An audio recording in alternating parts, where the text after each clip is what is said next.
Hello everyone, welcome back. Today we are going to understand remaining principles and concept. So let us start with convention of full disclosure.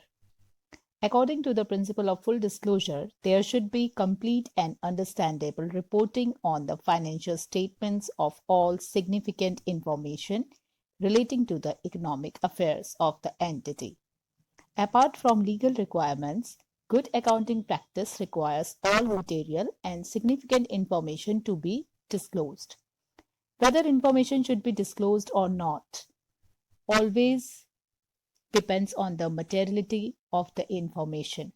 There may be many material information which, if disclosed, will make the financial statements more meaningful.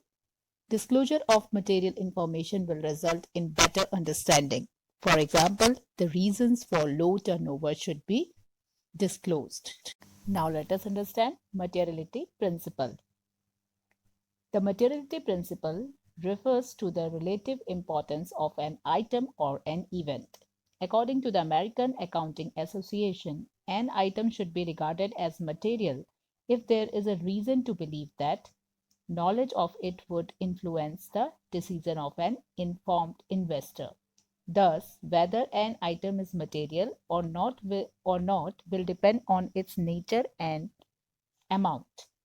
It thus means that it is a matter of exercising judgment to decide which item is material and which is not.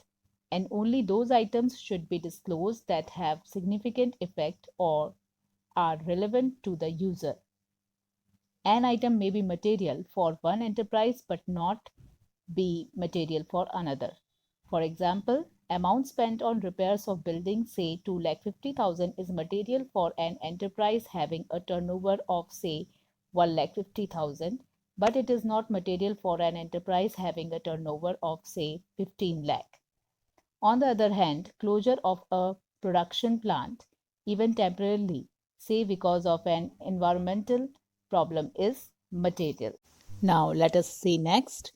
Next is convention of conservatism, or we can say that prudence.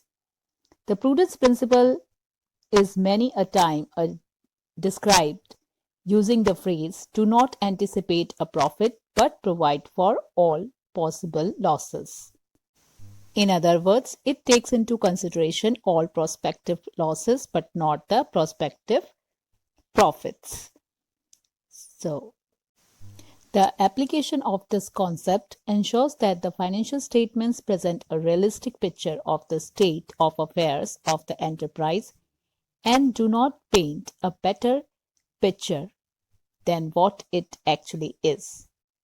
For example, closing stock is valued at lower of cost or net realizable value, or making the provision for doubtful debts and discount on debtors in anticipation of actual bad debts and discount. Conservatism does not record anticipated revenues but provides all anticipated expenses and losses. Thus, it may overstate liabilities. It has a drawback as it may be used to create secret reserve. Example, by creating excess provision for doubtful debts, depreciation, etc. And thus financial statements may not depict a true and fair view of state of affairs of the business.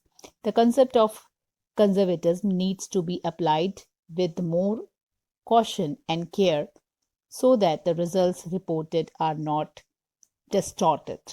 Now let us discuss cost concept.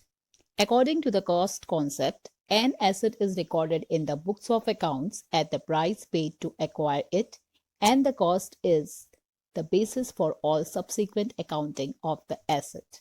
Asset is recorded at cost at the time of its purchase, but is systematically reduced in value by charging depreciation. The market value of an asset may change with the passage of time, but for accounting purposes, it continues to be shown in the books of accounts at its book value. For example, an asset is purchased for rupees 5 lakh, and if at the time of preparing the final accounts, even if its market value is say 4 lakh or 7 lakh, yet the asset shall be recorded at its purchase price of rupees 5 lakh. Cost concept brings objectivity in the preparation of presentation of financial statements. They are not influenced by the personal bias or judgments. Now let us see the last one, that is dual aspect. According to the dual aspect concept, every transaction entered into by an enterprise has two aspects, a debit and a credit of equal amount. Simply stated, for every debit there is a credit of equal amount in one or more amounts. It is also true vice versa. For example, Rahul starts a business with a capital of rupees 1 lakh. There are two aspects to the transaction. On one hand, the business has an asset of rupees 1 lakh, that is cash, while on the other hand, it has a liability towards Rahul of rupees 1 lakh, that is capital of Rahul. Thus, we can say capital is equal to asset, that is cash. That is 1 lakh is equal to 1 lakh. Suppose further, the enterprise borrows amount from a bank, its assets will increase, but this will mean that out of the total assets, amount equal to borrowing is payable to the outsiders. Thus, we can say owner's equity or capital plus claim of outsiders is equal to assets, or assets is equal to owner's equity plus claims of outsiders. This fundamental equation will always remain good. In other words, accounting equation demonstrates the fact that for every debit there is an equivalent credit.